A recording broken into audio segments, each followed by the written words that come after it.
Real quick before we get started, I want to tell you about the Build Something Weekly newsletter. It is weekly, it is free, and you will get tips, tricks, and tools delivered directly to your mailbox. I will recap the current week's episode and all of the takeaways. I'll give you a top story, content I wrote, and then some recommendation that I've been using that I think you should check out.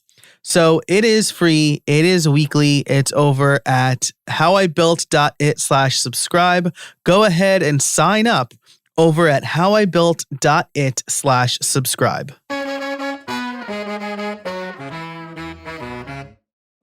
Welcome to episode 195 of How I Built It.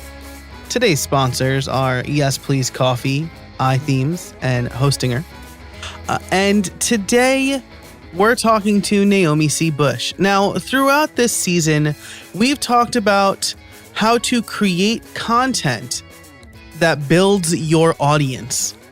And the best way to build that audience and interact with them is forms. Well, Naomi tells us all about some great ways to build helpful forms for users. This is a much more traditional episode of How I Built It, and I'm excited because Naomi talks about how she built her business and then provides some actionable advice from us. And she's a great developer. She provides really good insight. Her business is based on Gravity Forms, whom we've spoke to in the past, but her insight and her views on kind of how she, especially, I don't want to spoil any of this, but and I'm just kind of riffing here, but I asked her how she figures out what is free and what is paid, because this is something that I struggle with, and I liked her answer. So definitely listen up for that. It's a great episode, though. She provides great advice and just lots of really fantastic resources here. So we'll get into all of that and more, but let's hear from our first sponsor. Hey everybody, this episode is brought to you by Yes Please Coffee. You've heard me talk about them all summer long, and now we're into the fall. Upgrade your morning with Yes Please. Yes Please is a fantastic coffee subscription. So they send freshly roasted beans to your door. And as somebody who's been using it for about 6 months now, maybe 5 months, I can say that this works like gangbusters. Coffee just shows up to my door. I have not had to worry about buying coffee in a long time. And you know, my wife and I will do that because I have like a little analysis paralysis with coffee. I like to try new coffee. So I usually tell her not to get it from the grocery store. I want to order some. And sometimes we'll run out. Maybe we had a party. Maybe we didn't order enough. Maybe we made like 2 pots one day instead of the normal 1 pot. But we were running out of coffee. I don't have to worry about that with Yes Please. They tick all the boxes because not only do they send me a new bag every week, but each week I get to try a new blend of flavors. So it helps me mix it up a little bit. I don't have to say, oh, I really want to try a new kind of coffee. I get a new kind of coffee every week. It's generally on the lighter side. There are hints of fruit in a lot of them, and I'm not like a coffee expert, but that's what I have detected. So I love it. I've been loving Yes Please Coffee for, again, all summer. It helped me get through finishing up my HTML book. It helped me get through 2 LinkedIn learning courses that I recorded, and it has helped me stay awake since the birth of my son, Lewis. So if you are ready to upgrade your mornings with unique blends of coffee beans, sign up for Yes Please Coffee today. You can head over to howibuilt.it/yes and use the code HIBI for $5 off your first shipment in your subscription. And don't worry, you can skip shipments or cancel anytime. Again, that is howibuilt.it/yes and use the code HIBI for $5 off fantastic, delicious coffee beans shipped right to you. Again, that's howibuilt.it/yes. And now back to the show. Hey, everybody, and welcome to another episode of How I Built It, the podcast that asks, how did you build that? Today, my guest is Naomi C Bush. She is the head Gravity Forms Wrangler at Gravity Plus. She's also known as the Gravity Guide. I'm happy to welcome her onto the show. Naomi, how are you today? I am doing absolutely wonderful. Thank you, Joe. Thanks for joining us today. I'm excited to talk about building forms that can help content convert. On the show so far, we've talked about different content strategies and developing ideas, but we haven't gotten into some of the nitty-gritty for actually getting people to act on your content. So I'm excited to talk to you about that today. But first, why don't you tell us a little bit about who you are and what you do? Sure. So like you said, my name is Naomi C Bush. I have been in the WordPress community for many, many years now, over 10 years. Actually, I've been a Gravity Forms user for the full time. So Wow. I've been around for a while. Organize a WordPress meetup. Actually, the only WordPress developer meetup here in the state of Georgia. Also been a WordCamp organizer.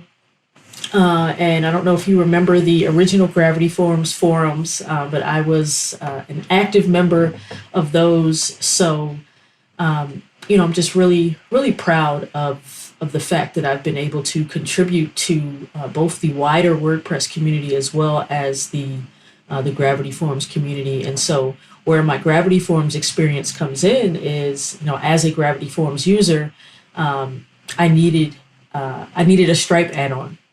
And at that time, Stripe was very new. And so, I asked Rocket Genius, the makers of Gravity Forms, hey, can you make this add-on for me? And they were like, looks interesting. Maybe one day we'll get to it. And so I needed it. And so I went ahead and built it and then offered it to the community. And then the community started paying me for it because they wanted to see it continue. And so that's how Gravity Plus, my company, was born. And I ended up building the first paid add-on for Gravity Forms, which kind of sparked, this whole paid add-on business ecosystem around Gravity Forms now. So I'm really proud of that. And that's what I've been doing for the last, 8, going on 9 years now, Gravity Plus. So. Wow, that's fantastic. And that's like a little, it feels like a little callback to some of my older episodes where I would interview specifically developers because I'm a developer myself. And those are the questions I like to ask and stuff like that. But, you were scratching your own itch and you turned it into a business, which is always, always fun to hear. And now it looks like you have a handful of Gravity Forms add-ons here that serve several different purposes. That's right. I like to say, we have a nice little home, a nice little collection of, these original add-ons for Gravity Forms that really, like you said, just really aim to serve a purpose. None of it was, kind of pie in the sky. Oh, let's just build this. But no, I need this, so I'm going to build it. And then let me offer it to others. Yeah, that's great. And it makes perfect sense. That's basically where my plugins come from, though. I haven't taken the leap yet to make any of them commercial because I'm like afraid of the support aspect of it for some reason. But I really love that. And so before we get into the kind of the content aspect of it, how, I guess you kind of answered this already, but how do you decide whether an add-on for Gravity Forms is, let's say, commercially viable, even though that is very corporate-y sounding? Sure. How do you decide what's worth selling? So for me, because I always like to maintain a community focus. I always like to give back because this community has given so much to me. So little things that don't require a lot of support, that don't require a lot of research, that don't require a lot of maintenance. Excuse me. Those are the things that, I feel comfortable making free. I come from the era in WordPress where we used to see, and this is, Gravity Forms is the first paid plugin for WordPress, period. So I come from the era in WordPress where everything had to be free. And so, as a business, you would start using a plugin, and then the plugin owner needed to make money. They needed to feed their family. They needed to support themselves. And so, we had this plugin graveyard. And so that's what I'm always, kind of balancing there. Is it going to require a lot of support, a lot of my time, things like that? Because I don't want to mislead anyone. And have them relying on something heavily, so a Salesforce add-on, like I have versus my utility plugin. I mean, Salesforce is huge. It's a full-time job. Wow. Yeah. So I cannot legitimately, if I consider it, a fiduciary responsibility to serve my customers, I can't legitimately provide that to you for free. That would be doing you a disservice, because people rely on Salesforce so much in their business, and it's so huge. So I have to have, an exchange there that will allow me to support you and you support me. Yeah, that's such a great way to put it. Because people do think, is it going to take me a lot of time to support?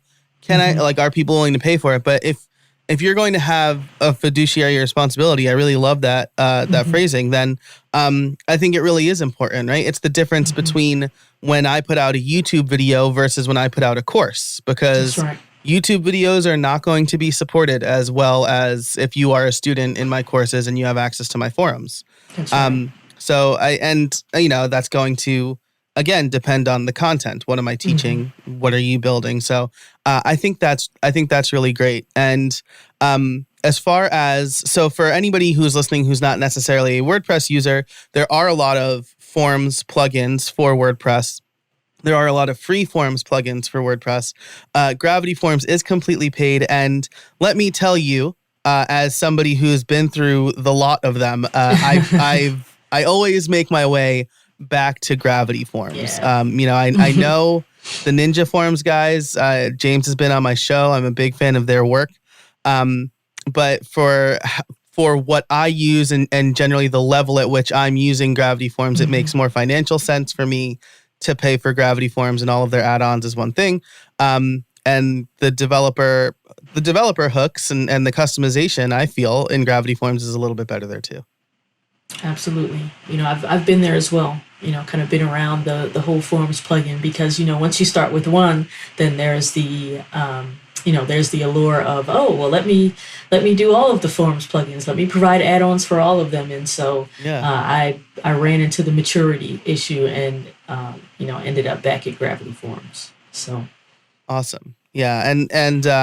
So for those listening again, who, if you're trying to figure out which one to use, I would look at the feature set. The difference for me was when I was using Ninja Forms versus if I should go back to Gravity Forms was I wanted ConvertKit integration. I wanted Zapier integration. I wanted something else.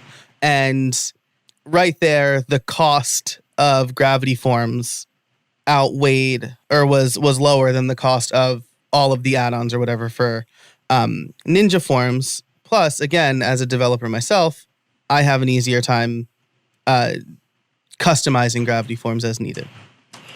And I think what you speak to there is what I consider the biggest strength of Gravity Forms, and that's its ecosystem. Its ecosystem is still unmatched. Yeah, absolutely. Because, I mean, I believe Ninja Forms just went through a period where they kind of bought back all of the add-ons from people who were willing to do it. And I don't want to just pick on Ninja Forms here. I'm more familiar with their story because I know the guys and I know people who made add-ons. But, if you look at Gravity Forms, I think probably you do have a different audience there because they are premium out of the box, right? There's no free version. And so with the Gravity Forms community, you know that people are willing to pay for the thing that they need, right? That's correct. Awesome. So hopefully we've convinced some listeners to check out Gravity Forms. I'll have a link to Gravity Forms as well as Naomi's stuff in the show notes below. Below this episode, I should say. But now let's say that we've picked Gravity Forms and we've been talking a lot about content this season. And build your list is something that keeps coming up. Build your email list. Capture those people who are coming to your website. What are some maybe general web form practices you would recommend to try to capture people who are coming to your website? Sure. So the first thing is keep it simple. This is very general. Don't try to capture all of their information at once. Don't try to marry them right away. Just say, hi, I'm Naomi. What's your name? Yeah. And so that can consist of, maybe just a first name and an email address, or maybe it's just an email address.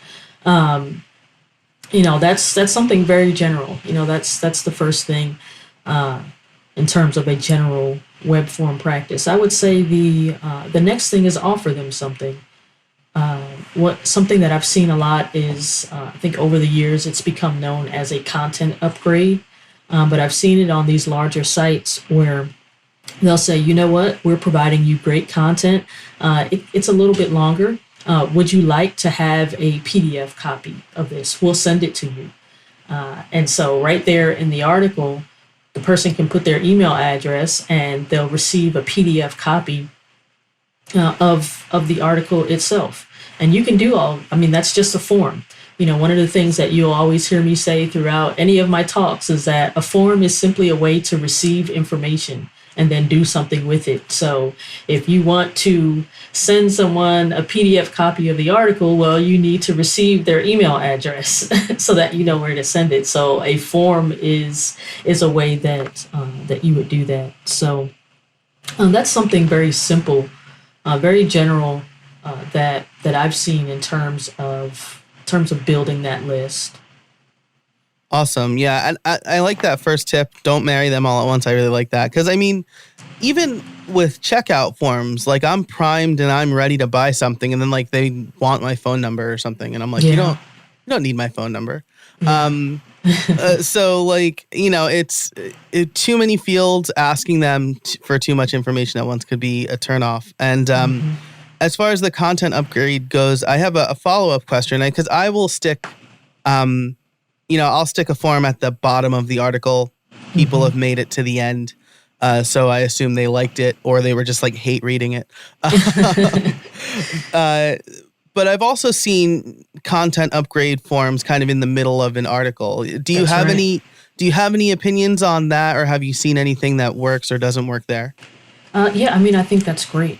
And one of the things that we had talked about before is you can even actually track to see which of those forms is converting the best, whether it's in the middle or at the bottom, and so dynamic population plays a role in that, where each form, you can kind of dynamically populate, where you can say, hey, this one was in the middle, this one was at the end. That's a field, on that form, the location of it. And then depending on which one is submitted, that will depend on which variable was sent in. So, absolutely, especially if it's a longer article, someone may say, this is really good. I want to come back to it. And right before they leave, they see an option to say, hey, take it with you. Yeah. Yeah. Wow. That's really interesting. And when you say dynamic population, you mean that the field in a form is dynamically populated, right? That's correct. Okay. That's correct. But there's also the idea that like there are ways to like automatically insert forms or content somewhere in the middle. Is that right? Or am I misremembering something else there? So you're talking about automatically inserting a form into the middle, right? Of like, the page. Yeah, like with because with the block editor and WordPress now, it's very easy to say add a Gravity Forms block where you want to, and you might want to do that, right? You make a particularly good point, and then you want to hit them with the form right after that. But if you don't remember to do that, is there a way for it to automatically happen? So it would be programmatically. You could make that happen. But there's not currently, some kind of off-the-shelf plugin that will automatically put a form, at least a Gravity Forms add-on that will automatically put that there. Interesting. So, cool. Maybe something for Yeah. one of us to think about. Yeah. Absolutely. Yeah, because I guess short codes are probably not the best way to do it anymore, but you could Yeah. just figure out how many paragraphs there are, pick a random one, insert the short code Absolutely. after it. Yeah. Absolutely. So there are WordPress plugins that do that, but not Mhm. specifically any Gravity Forms add-ons. Gotcha. Right. Cool. Yeah. Good to know. But still, I think probably the better route here, based on what you said and what I was brainstorming, is pick a point, pick a part of the article where you make a really good point, right? That's right. Where you want to take it. You want to take it home. They're like, yeah, that's a good idea. And then it's like, hey, do you want to maybe give me your email address? I have lots of good ideas. That's right. And another thing with that is another thing in terms of just your content and getting people to convert and building that list is free tools. So it could be, or just a way to kind of just round up everything that you've talked about in an article. So you may say, hey, would you like a list of everything that we discussed here, as well as the locations to find it? It depends on your audience. It depends on your niche. But that could be something that's very helpful. Let's say for you, if it's about podcasting, and hey, I'll send you a list of all of my equipment and exactly where I found it, or exactly where to get it. That's something as well. People like those. This episode is brought to you by Hostinger. Hosting is a dime a dozen these days, with lots of places claiming to be optimized for platforms like WordPress while also being affordable. But they don't deliver on that promise. I know because I've tried a bunch of different hosting companies. But you know who does deliver? Hostinger does. I recently started using Hostinger for a personal project, and I was blown away by how easy the setup was and how affordable their packages are. Just a few dollars a month. They offer the best price to quality ratio I've ever seen. And again, I've used a ton of hosting companies. Their dashboard is well designed and easy to use. They offer a free domain and SSL certification, and they're optimized for WordPress. Music to my ears. When I set up my site, I was happy to see they put some real thought into the WordPress onboarding and setup process.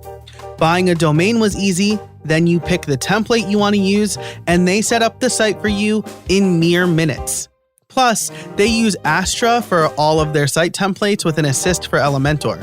So I know the site will be fast. I think that is such a great idea and addition. Again, it shows that they really thought about what they're doing here. Plus, they have caching, and you can very affordably add Cloudflare for a CDN. Between that and daily backups and being able to manage WordPress plugins without having to log into the WordPress dashboard, I was sold. So if you're looking for affordable hosting for your side project or business that's fast, secure, and optimized for WordPress, Hostinger is it. Head over to hostinger.com/Joe Casabona to see what plans they offer. I recommend the business shared plan. And use the code Joe Casabona for an additional discount. That's hostinger.com/Joe Casabona, HOSTINGER.com/Joe Casabona, and use the code Joe Casabona at checkout. Thanks to Hostinger for sponsoring the show, and let's get back to it. Aside from inserting your form into the middle or end of your content, are there other places on the website where we can capture information? When I do podcasting, I tell my students to make their call to action really clear, make the ask really obvious. How can we make the ask really obvious outside of our actual content? So one of the things that I like, and this is not necessarily in the website, but I love email. And I think people still send out, a ton of emails. Email is not dead, no matter what anyone says. Email still works.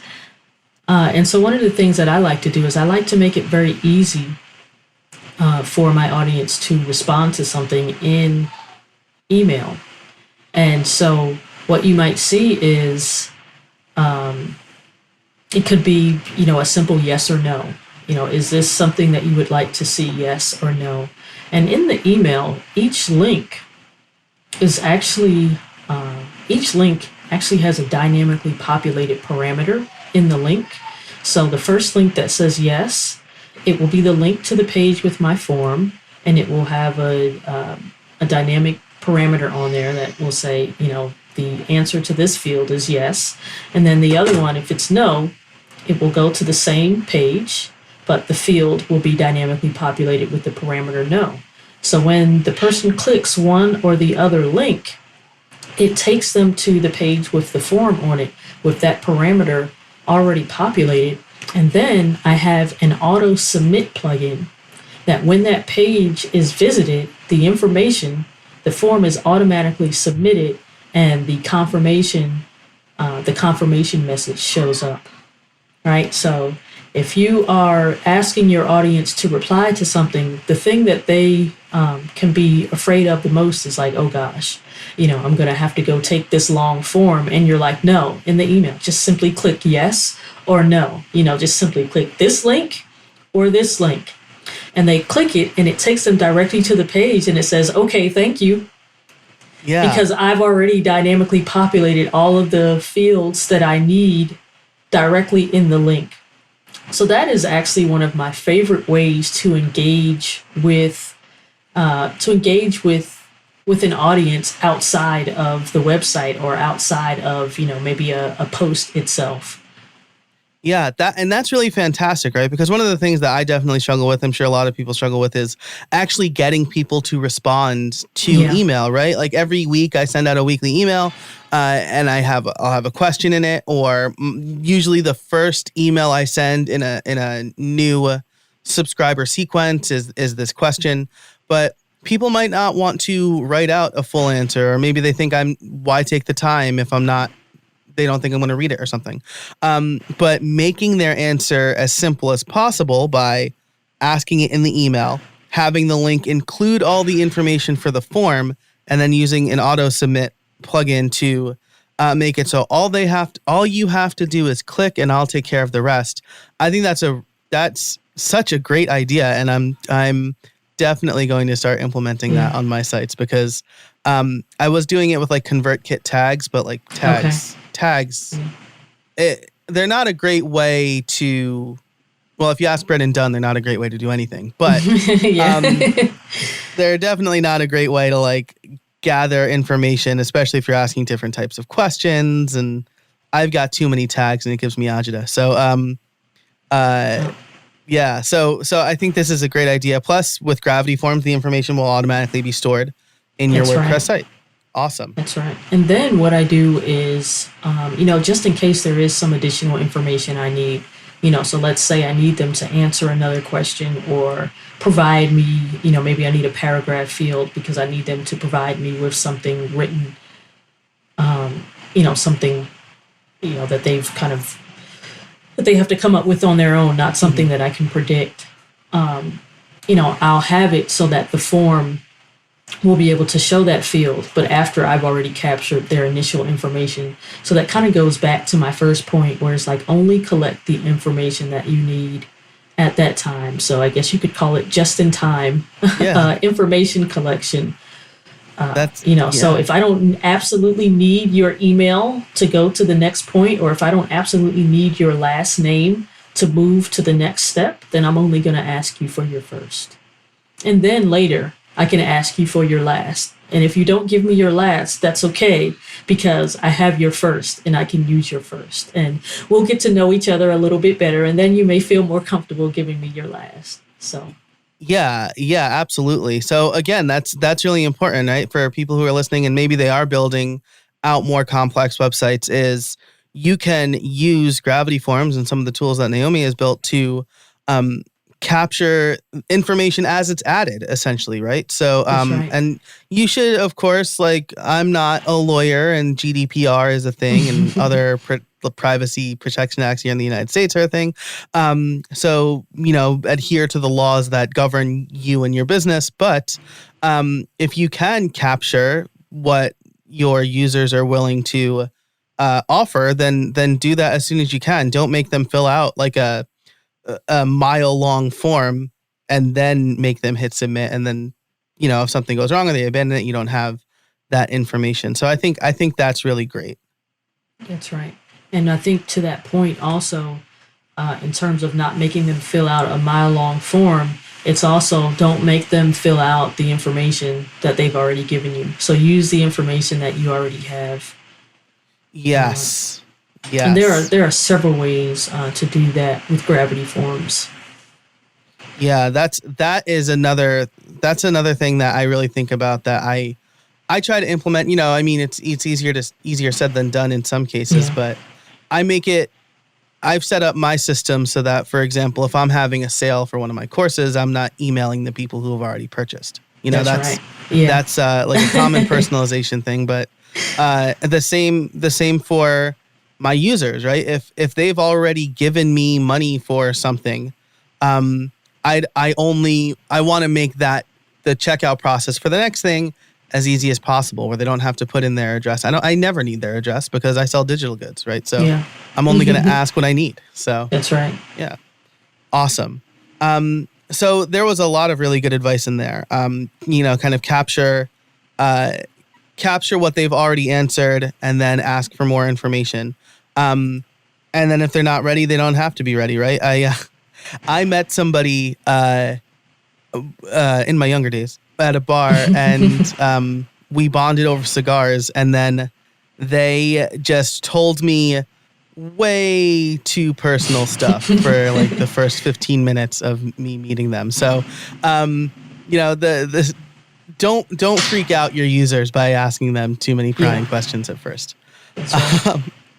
Awesome. And I think what you're go ahead. No, so I think what you're referring to there is the term that they use called progressive profiling, and I think that's a big space for Gravity Forms. It really allows you to do some advanced things. So I have a plugin that does it, and it specifically works with my Salesforce add-on. And so we kind of use Gravity Forms multi-page forms so that whenever they go to the next page, their information is updated. Right, so they start out with page 1, and then maybe there's a save and continue. And they come back to it and fill out page 2, and we're progressively updating their Salesforce information. Yeah, that's really great. Progressive profiling. I think I'll link some more information about that in the show notes too. But that's if you're interested more in that, that's a great term to kind of Google after you're done listening to this episode. Of course. That's getting into some deeper personalization stuff. Like you said, Brennan, he talks a lot about that. So yeah, for sure. And it's becoming more and more important. I went to an event a couple years ago where Brennan spoke, and personalization was a big part of it. And I was like, do I really need that right now? And now I kind of wish I started earlier, right? Because it's the more you know about your users, the more you can connect with them and show them, kind of like you said, the just-in-time information. You're not trying to sell them B when they don't even know about A yet, right? That's right. Or whatever. So that's right. And to me, I always see it just as a relationship in a conversation.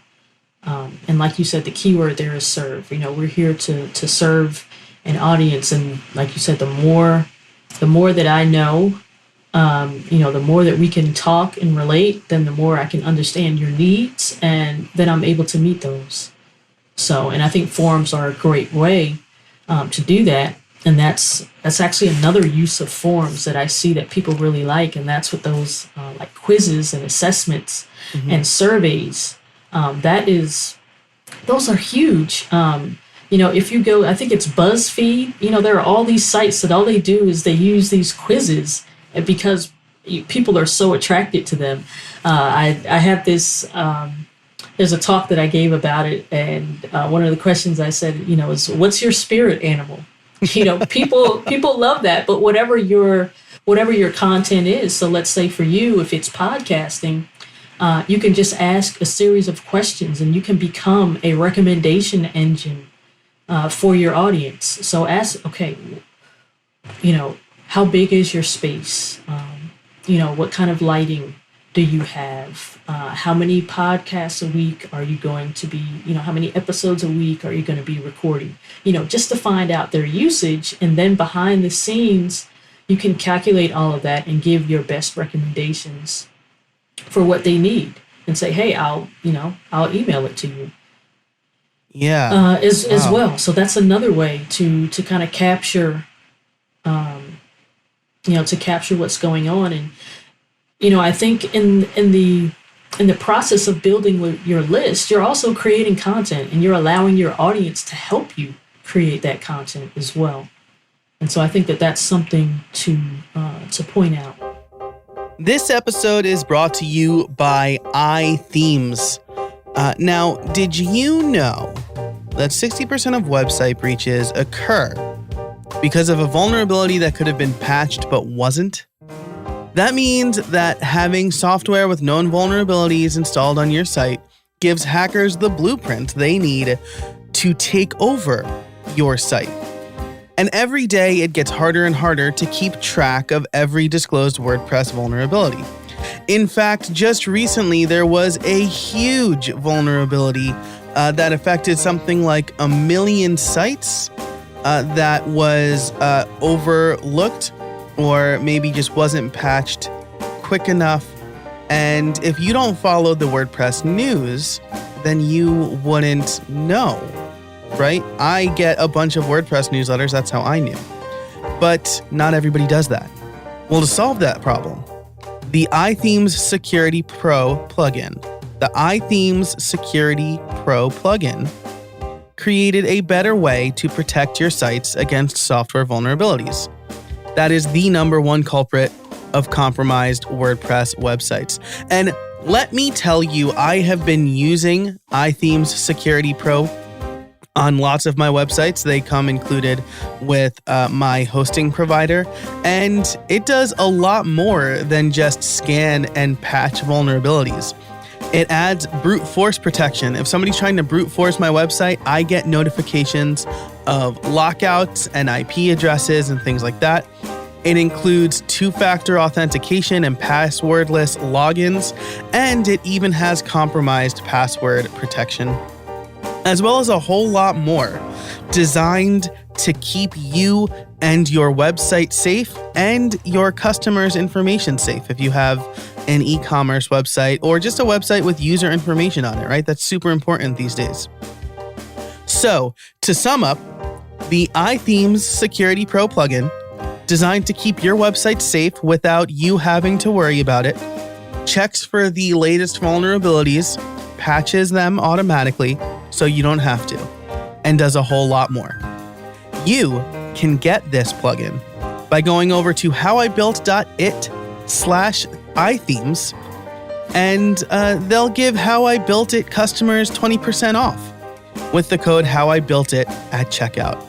That's howibuilt.it/iThemes to get the best WordPress security plugin to secure and protect your WordPress site.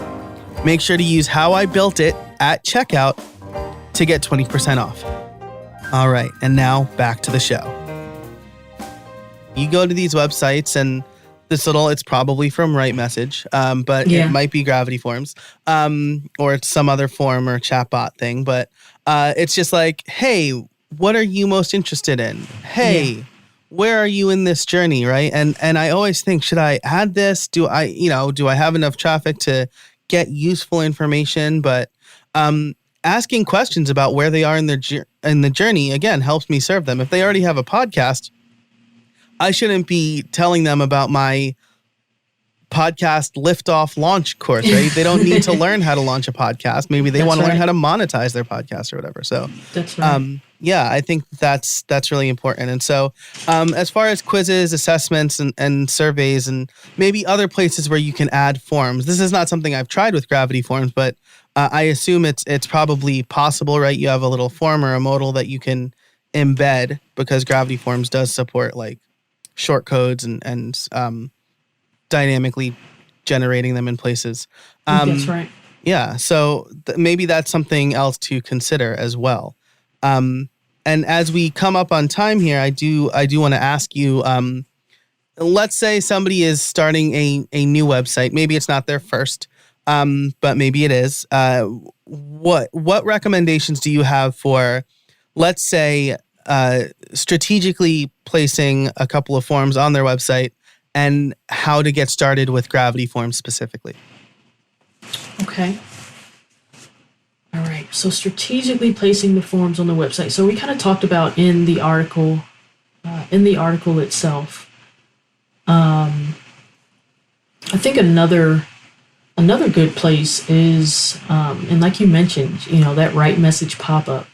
When people are showing that they are engaged, that they're engaging in your content. And it could also be specific.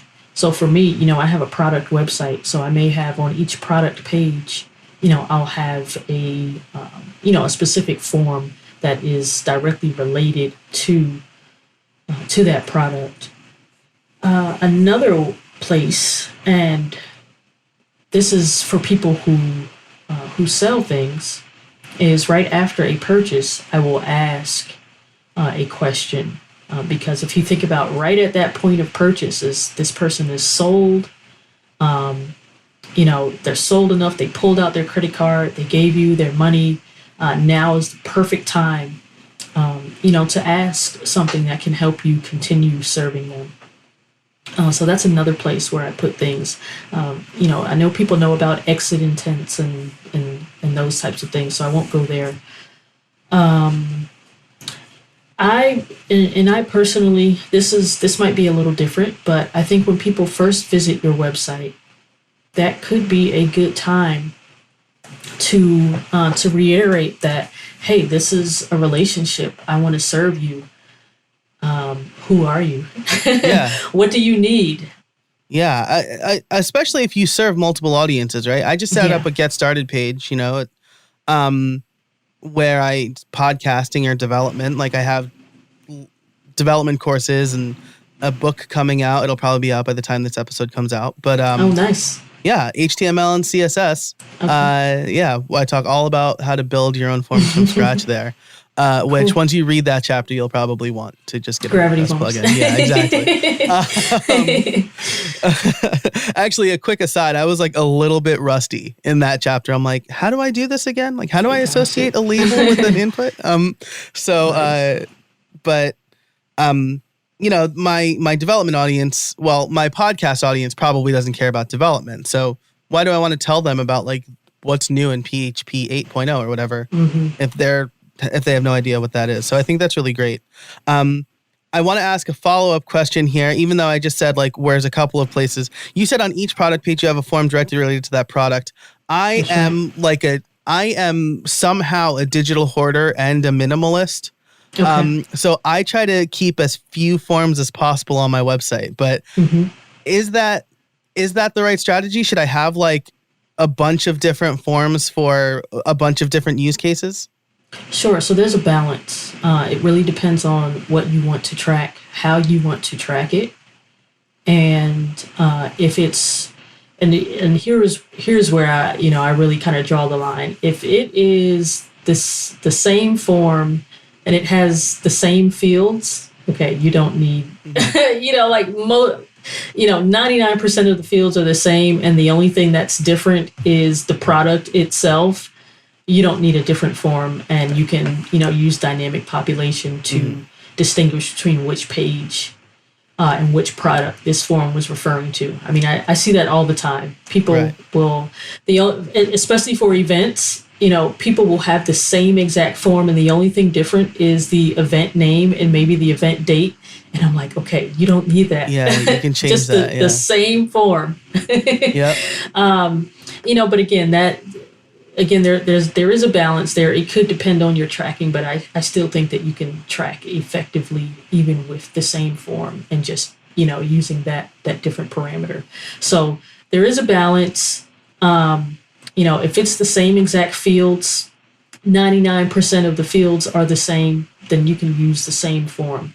But now when you start getting into, you're trying to use the same form and you have a lot of dynamically populated fields and conditional logic all over the place, based on each of those things, then, I think it's fair to separate that out into a separate form, because you're gonna run into performance issues, once you start, because all of that is JavaScript that's being calculated on the front end. So the more conditional logic you have on there, that's the heavier that form is in terms of performance, and you're going to be more likely to run into issues. Gotcha. That's a great point. And for those who don't know, right, conditional logic, something I love to use, especially if you filled out my contact form on how I built it, how I built.it. It's basically showing information based on the value or the answer of a different field, right? So, That's right. For example, if you go to, one of my contact forms on casabona.org, why are you contacting me? One answer is I want you to add a link to one of your posts. I get rid of all of the rest of the form information. I say I don't do that, right? So Yeah. It's a way for me to hide information and at least make it a little bit harder, right? And people have to really think, well, am I going to deceive this guy just to email him? Or on how I built it, if they say, like, I want to sponsor the show, it takes them to an entirely different form that asks them more questions about the sponsorship and if they're a good fit. So I think that's a really good point. And I want to wrap up here with my favorite question, which is, do you have any trade secrets for us? So I think I gave away several. This is always the problem with me asking it at the end, is I've already gotten so much good information. I'm like, what's that one more nugget? Let's see. So something that I've learned recently, or a hard won lesson. How about I'll tee you up, right? Because we both like to speak at a lot of word camps. Yeah. I know you've given several talks. I've given several talks. As we record this, we're still in the throes of a global pandemic where the United States is being hit especially hard. What's a trade secret around continued networking or kind of staying connected with the community when we have to do it digitally? Yeah, so I think it's, in that case, it's really important for me, I'll just personally reach out to people. You might notice I'm not necessarily a social butterfly, so I'm not all over social media, and that's not really my personality. But I do like to stay connected with people. Just reach out to them. Hey, how are you doing? And be intentional about it. So I will have, and I hate to say it, but I will have the Zoom meetups. I know some people are zoomed out.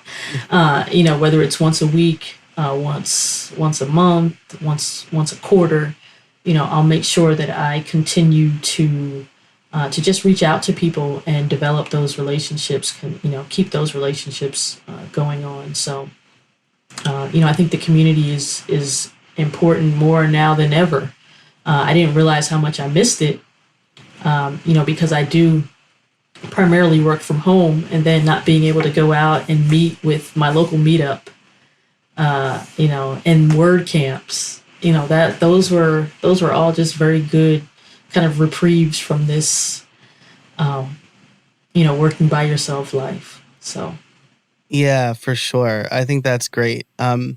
I keep thinking, like, if I knew that WordCamp Miami was going to be like the last meetup, I would have gone to it. Or the last WordCamp, I would have gone to it. I was like, I'll skip out this year because I have like a few other events planned. I won't be traveling after my son's born or whatever. But man, if I had known then, be intentional. Sorry, go ahead. Yeah. No, that's all right. So I would say another thing that I noticed during this time is just how important forms are. Because everything has had to transition online, forms just have been incredibly important to businesses. I remember when things first happened, my email inbox was full of people trying to scramble, and the physical things that they were doing, they needed to be able to transition online, whether it was taking payments. One person, they were still taking payments offline. Well, they needed a way to do that online. They were transitioning their physical classes to virtual classes. So I would say I think this was just a great time for people to really look at their systems and really consider how forms could help them streamline their workflow. I really think that this was a great time to really systemize things using forms. Yeah, that's how fantastic. What a great way to tie it back into forms too. Because you're absolutely right, and you probably saw. We've both probably ordered things online from establishments that just got online or just added online ordering, and the good ones I could tell were really good, and the bad ones lost my business, unfortunately. Yeah.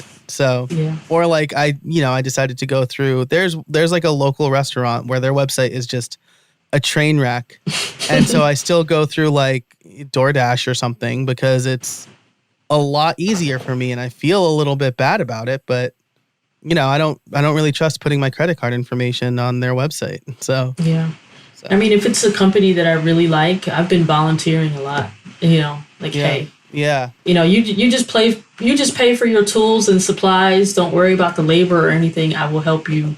I can do this in my sleep. It'll take me an hour, to set this up for you. And I have one lady I'm working with now. She said it was taking her the better part, every Monday, it was taking her almost the whole day to manage what she was doing because she was doing it manually, taking the submit. So she was using a form to bring the submissions in to receive the information, but then she wasn't using the power of a form builder where it can actually automate what you do with that information. So she was manually taking the information received from the form and then putting the information where it needed to go. And I'm like, no, we can automate all of that. I'll be done in an hour and you'll have your time back. That's awesome. That's a really good idea too, is volunteer if you can, where you can, if you have that ability. Maybe I'll walk down to the pizza shop today that I was just referring to and offer to build them a nice form. Because it'll save me time. Yeah, absolutely. You can only offer, everyone doesn't take you up on it. They're like, no, we're fine. We'll keep doing it. But the ones that do, it feels great to be able to help. Yeah. Fantastic. Awesome. Well, Naomi, this was such a great conversation. Thank you so much for your time. Where can people find you? Sure. So people can find me at gravityplus.pro.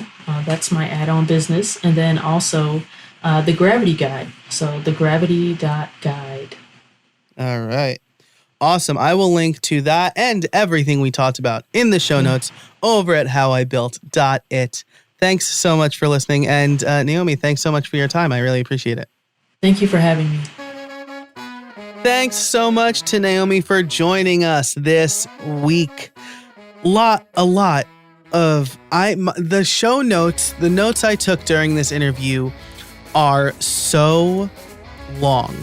I just kind of wrote down everything she said. So the show notes on the page are going to be long. You'll be able to find those over at howibuilt.it/195. But she talks about how she loves email. People say email is dead. It is not dead. And she tells us how to capture those emails. But her trade secret about staying connected and reaching out to people is also super important, because our networks help our business grow. So, and then she talks about how everything's transitioned online. I love that. So anyway, you can find more information about Naomi and everything that she's doing with Gravity Plus in the show notes over at howibuilt.it/195. Now, she said email is not dead, and I wholeheartedly believe that. If I didn't, I wouldn't be putting so much effort into the Build Something Weekly newsletter, which goes out, as you can imagine, weekly. You'll get takeaways from every episode and a lot more.